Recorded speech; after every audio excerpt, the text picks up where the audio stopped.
The gentle hum of the coffee machine, the aroma of freshly baked pastries, and the morning sunlight streaming through the glass panes created a cozy atmosphere in the small cafe nestled in the heart of the city. But that peaceful ambience was abruptly shattered by a sharp voice that echoed through the cafe. Another beggar pretending to be a customer. Christopher's voice, sharp, cold, and cutting, belonged to the impeccably dressed manager with a heart of ice. "I've said it before, this isn't a shelter." All eyes in the cafe turned toward the elderly man with silver hair, weary eyes, and tattered clothes. He stood silently at the counter, his trembling hands searching through the worn pockets of his coat, hoping to find the wallet he was certain he had brought. But his search yielded only empty voids. "I thought I brought my wallet," he murmured, his voice filled with embarrassment and his eyes reflecting a deep sense of loss. "I just wanted a cup of coffee to warm up before heading home." Christopher scoffed, his disdain barely concealed. "And I just want paying customers. We have clear rules here. No service for vagrants. You're making our real customers uncomfortable." For a moment the cafe fell into a heavy silence, awkward and tinged with shame. Some patrons averted their gaze, others lowered their heads. A few discreetly raised their phones, perhaps to capture the unfolding drama. But deep within Maya Johnson, a 28-year-old black waitress, memories surged like an undercurrent translated. Standing not far away, wiping down a corner table, Maya recalled her 6 months working there, learning to stay silent to avoid trouble. Yet the sight of the elderly man reminded her of her beloved grandmother, who had once been mistaken for a homeless person due to dementia and had wandered into a shopping mall. The helplessness, the humiliation, and the pain in her grandmother's eyes now mirrored those of the old man. A derisive laugh erupted from a nearby table, where 3 well-dressed men were enjoying their coffee, seemingly entertained by the scene.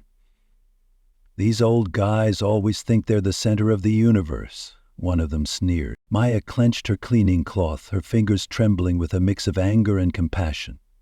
She knew that stepping out of her comfort zone today could cost her job, but remaining silent would be a betrayal she couldn't forgive herself for. "I paid for it out of my own pocket," Maya said, striving to keep her voice steady, though a slow burning fire of emotion was igniting within her chest. "This isn't about the money," Christopher retorted, his tone turning icy and authoritative. "It's about authority. You've made us all look heartless, and yourself a hero. That's unacceptable." As he placed a warning notice on the table, Maya felt her heart pounding, a genuine sense of fear. This was her 3rd job in 18 months, the only one that covered rent for her modest apartment and medication for her ailing mother. She understood that losing it could cause her fragile world to collapse at any moment. "Sign it," Christopher commanded, more an order than a request. "Consider yourself on probation. One more mistake, you know the drill." Maya's hand trembled slightly as she signed her name, but in that moment she noticed something peculiar. Christopher's eyes kept darting toward the security camera mounted in the corner of the ceiling, something he had never done before. Amid her confusion, Maya realized something was making this powerful man uneasy. After her shift, exhausted, Maya entered the locker room, removed her apron, and gathered her personal belongings. Among her items, a plain white envelope without a name or address appeared as if from nowhere. Inside was a $100 0-cent bill and a simple card. "Thank you for your kindness. The world needs more people like you." A chill ran down her spine as she held the card. She looked around. No one in sight. The locker room was silent save for the ticking clock, a reminder that everything was beginning to change. That night, in her small apartment, Maya cooked dinner while caring for her mother, a former literature teacher now battling chronic lung disease. Despite her fatigue, her mind kept returning to the elderly man and his eyes. They held not just gratitude, but a profound understanding, as if he had found something precious after a lifetime of searching. In the days that followed, the atmosphere at the cafe grew more oppressive than ever. Christopher didn't just reprimand Maya, it felt as though he was hunting her. "What are you waiting for? You're 8 minutes late," he whispered close to her ear as she struggled to balance a trayful of coffee. Her colleagues began to avoid her. No more greetings or polite smiles. It seemed the manager's disapproval had spread like a virus. Only Zoe, the new waitress, dared to approach Maya. "You're really brave," Zoe said softly as they sat in the break room. "Everyone's talking about it, but no one has the courage to say it to your face." Maya looked up, eyes filled with suspicion. "Talking about what?" "Christopher," Zoe lowered her voice. "We call him the Terminator. This isn't the first time." Zoe pulled out her phone and showed Maya a string of posts from local community groups. One stood out. "Sorry if we don't look rich enough to have coffee at your cafe." Stories of harsh treatment, injustice, and abuse of power flooded the screen. "Why hasn't anyone reported him?" Maya asked softly. "The owner never shows up. And Christopher, he's family. He controls everything, from the schedule to the tips. Complainers get stuck with the worst shifts until they're forced to quit." Just then, the cafe's entrance bell chimed. A man walked in. Not because of his expensive suit, but because of his eyes. Eyes that had haunted Maya for days. Those eyes, she recognized them instantly. The same warm, soulful gaze of the homeless man she'd helped days ago. But the face was completely different. The scruffy beard was gone. So was the worn-out coat. In its place stood a poised, clean-cut gentleman, exuding a calm, quiet authority, as if nothing in this world could rattle him. Christopher, catching sight of what appeared to be a powerful, wealthy customer, rushed over with a sycophantic smile Maya had never seen before.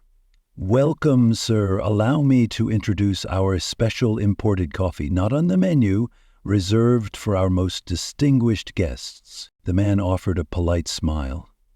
"Thank you, but I just want to know if the server who helped an old man a few days ago still works here." Christopher's grin froze instantly. "I'm afraid I'm not sure who you mean, but I'd be happy to serve you personally." "No," the man said calmly but firmly. "I'd like her to serve me." Cornered, Christopher stiffly gestured for Maya. "You're being requested." The man stood, extended his hand to her, and said, "It's a pleasure to see you again, Maya. I'm Edward Thornton." The name hit Maya like a thunderclap. The billionaire philanthropist, known for donating millions to social projects. And he was the same elderly man, humiliated at the counter, the one she'd stood up for.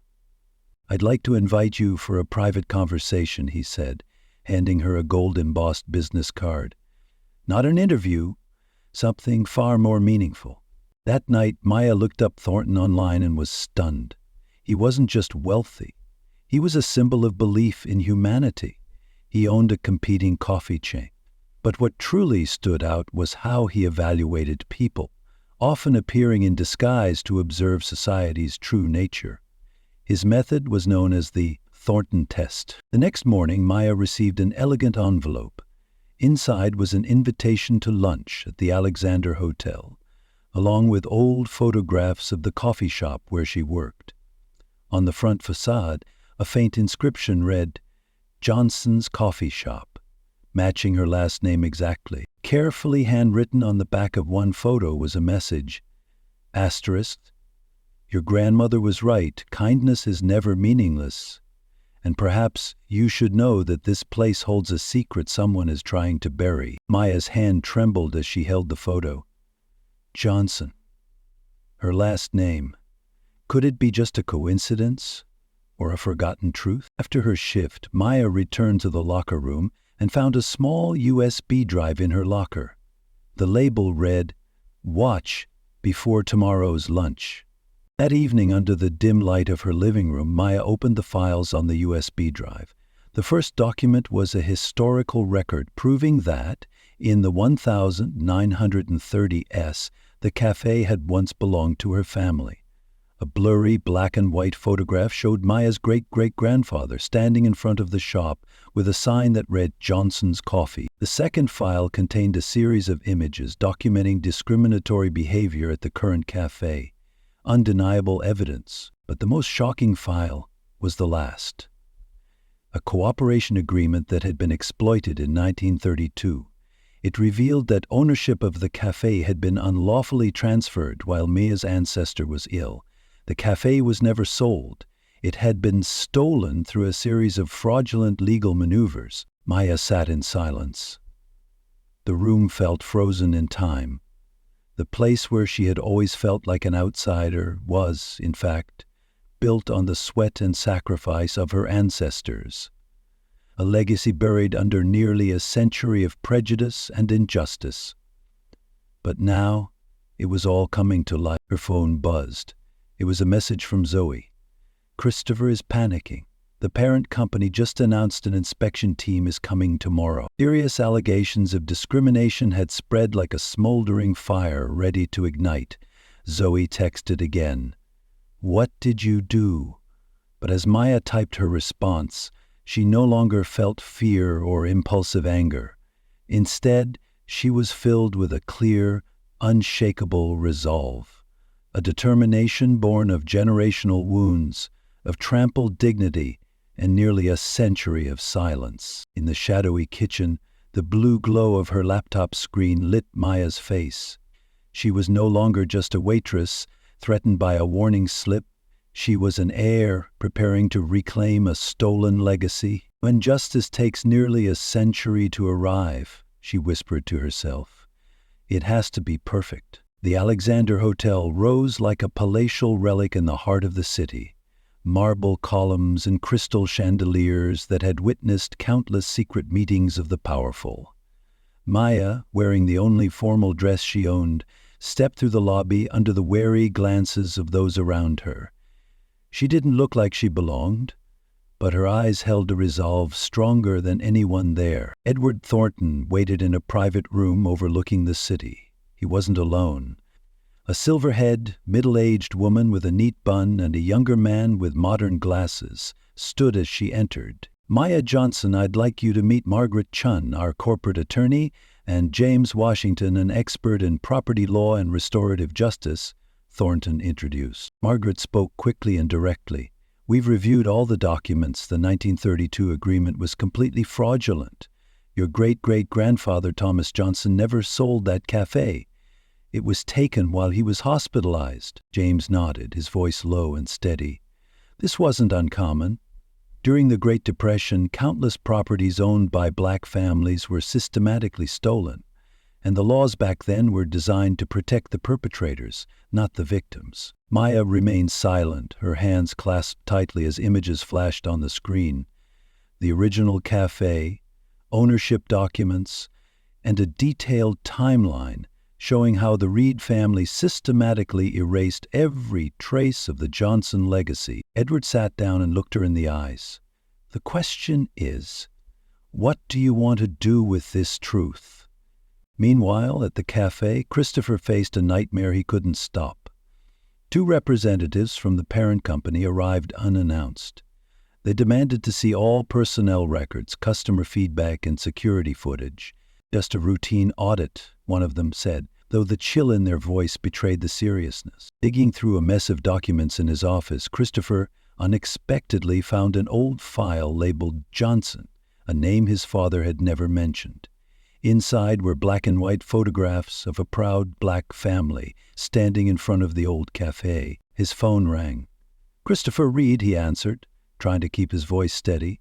"Mr. Reed," said a cold, professional female voice on the other end. "I'm the legal representative for Thornton Hospitality. We're notifying you of a lawsuit concerning the property currently known as Reed Coffee House, formerly Johnson Family Cafe." The blood drained from Christopher's face. Without saying a word, he hung up and immediately called his father, Richard Reed, regional vice president of the company. The storm they thought had been buried in the last century was returning. "Dad, we're in trouble," Christopher said, his voice trembling. "It's about the cafe?" About the Johnson family? There was a long, terrifying silence on the other end. Then came a deep, aged but still commanding voice. Who found out? The waitress? Maya Johnson. Another pause. How much does she know? Looks like everything. And she has Edward Thornton backing her. The only sound left was Richard Reed's heavy breathing. No longer proud, only anxious. Come to my office. Now. 3 hours later, Maya returned to the cafe. But she wasn't alone. She arrived with Edward Thornton, his legal team, and a professional film crew. Curious regulars watched as the group entered and took a seat at the center table, like they were preparing for a surprise press conference. Christopher emerged from the office, his face pale, followed by his father. Richard Reed, a tall, gray-haired man bearing the same arrogant gaze once seen in his son. Mr. Thornton. Richard forced a smile, his voice sickly sweet. What an unexpected honor to welcome you here. Edward didn't reply. Instead, he gave Maya a subtle nod. She stood, stepping forward, her eyes steady and sure. Ladies and gentlemen, Maya began, I'd like to share something. Not just with you, but with every customer who walks into this cafe. With a gentle tap, the lights dimmed. A projector cast light onto the main wall, beginning with a black and white photo. The cafe in 1932, proudly displaying the sign, Johnson Family Cafe, with a dignified black family standing in front, hopeful and proud. This cafe was built by my great-great-grandfather, Thomas Johnson, Maya said, her voice unwavering. It was the first cafe in this town to serve both white and black patrons, a radical act for the time. The slideshow continued. Documents, letters, forged contracts. When my great-great-grandfather was hospitalized with pneumonia, Harold Reed, Mr. Richard Reed's grandfather, forged the ownership transfer documents. This cafe was never sold, it was stolen. Whispers rippled across the room. Zoe and other co-workers exchanged stunned looks. But Maya didn't stop. Another image appeared. An email sent by Christopher himself to headquarters 2 years earlier. I found some old documents linked to the original ownership. There may be legal complications involving the Johnson family. Recommend destruction and denial if questioned. The cafe fell into a stunned silence. Christopher stared at Maya as if she were a nightmare resurrected. How did you get those? He growled. Apparently, Maya replied calmly. Someone in IT backed everything up, just in case justice ever came calling. Richard Reed regained his composure and stepped forward. Everything you're saying is a baseless accusation. The documents could be forged. The narrative could be staged. At that moment, Edward Thornton stepped into the center of the room. His voice was soft, yet it cut through the air like a knife. That's why we invited a few more people. The front doors swung open. 3 television crews with full camera setups and reporters poured in. But the most unexpected arrival, the national CEO of the corporation Reed reported to, walked in alongside them. The room plunged into a silent, stunned chaos. The masks were off. The confrontation had truly begun. Reed, the CEO's voice was icy and sharp. It appears we're facing a serious legacy issue. Richard's face flushed deep red, as if it might burst. John, we can handle this internally. That's too late, the CEO interrupted, turning toward the cameras recording everything. As the CEO of Reed Hospitality, I am deeply disturbed by today's revelations. We will launch a full-scale investigation and are committed to correcting the historical injustices that have come to light. Christopher staggered backward, leaning against the counter as if he might collapse. This will destroy us, he whispered, barely audible. Maya looked at him, not with glee, but with the calm gaze of someone who had weathered a storm. No, she said softly, just for him to hear.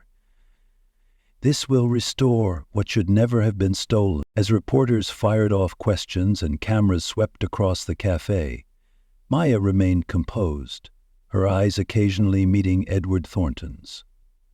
The man who once entered her life as a humiliated vagrant now simply nodded, silently acknowledging her. The room had never been so silent and yet never so full of resonance. The sound of truth, of long-buried justice rising, filled every corner. That night, as the story made headlines on local news, Maya sat quietly in her small kitchen. Her mother, who had spent a lifetime battling illness and injustice, slept peacefully for the first time in months.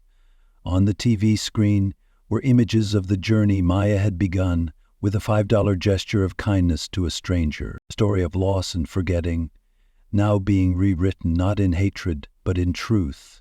And Maya understood that this wasn't the end, it was just the beginning of something far greater than she had ever imagined. 3 months later, Maya stood in front of the once faded building, now fully restored. The Johnson family cafe sign shimmered under the morning sun, faithfully recreated from old photographs, a resurrection of history. The glass door reflected her face, not the anxious server once hiding behind the counter, but a woman who had reclaimed the history, dignity, and future of an entire lineage. "Are you ready?" Edward Thornton asked as he approached. "It's hard to believe this is real," Maya replied, eyes still fixed on the building. Now, under the stewardship of the Johnson Foundation, created from the multi-million-dollar settlement Reed Corporation had been forced to pay, "Your grandmother would be proud of you," Edward said with a smile. Behind them, a small crowd gathered, reporters, locals, and especially young people from underserved communities. They were the first to participate in a hospitality job training program hosted in the very space that once symbolized division, now a beacon of opportunity. A few blocks away, in a nameless coffee shop, Christopher Reed sat quietly, his eyes empty. A cheap cup of coffee sat in front of him. His father, Richard, had resigned following the scandal. Christopher himself had been publicly fired as part of the corporation's ethical reform campaign. "What can I get you, sir?" a young server asked, unaware of who sat before him. Christopher didn't look up.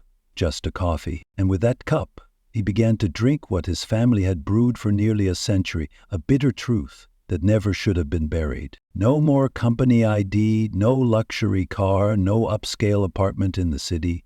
Christopher Reed's downfall was swift and merciless. Social media had made him a symbol of systemic prejudice in the corporate world. His face and name flooded the news, not as a leader, but as a poster child for exposed injustice. Not far away at Johnson's Cafe, now a symbol of justice and renewal, Maya cut the grand opening ribbon amid a flurry of camera flashes. Beside her sat her mother, in a wheelchair, eyes red with emotion but glowing with a proud, radiant smile. "This space," Maya said into the microphone, her voice clear and filled with emotion, "will be more than just a coffee shop. It will be a center of opportunity and a place of remembrance. Every cup served here will tell a story of resistance, of courage, and every customer who walks through these doors will be greeted with the dignity every human being deserves." Applause echoed down the street, a wave of warmth spreading through the crowd. In the midst of it, Zoe beamed, now the cafe's operations manager. She had stepped out of her comfort zone to stand beside Maya, and was now part of something far greater than either of them had imagined. That afternoon, after the crowd had dispersed, Maya spotted Edward Thornton sitting alone at a corner table, observing the first guests as they came in. "When did you test people by disguising yourself like that?" she asked, the curiosity she had harbored since their first meeting finally surfacing. Edward looked into his coffee, thoughtful. "When you have money, Maya, people show you only the best parts of themselves, the perfect masks. You never really know who they are until they think there's nothing left to gain. So, what did you find from all of this?" she asked quietly. Edward smiled, his eyes reflecting a feeling that could only be described with one word: hope. The confirmation that there are still people willing to do the right thing even when no one's watching.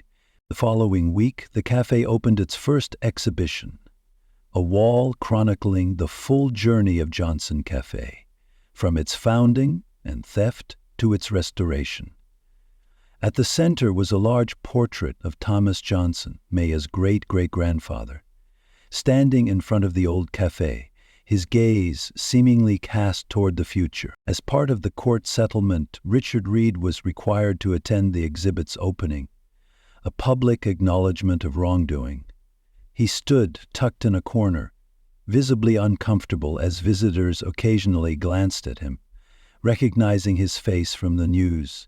After a while, Maya approached. "Mr. Reed," she said. Richard stiffened.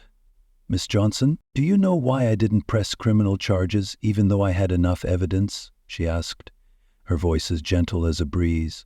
Richard shook his head, unable to meet her gaze, because this wasn't about revenge. It was about setting things right, about restoring the truth. And the truth, unlike power or money, cannot be stolen. It can only be hidden.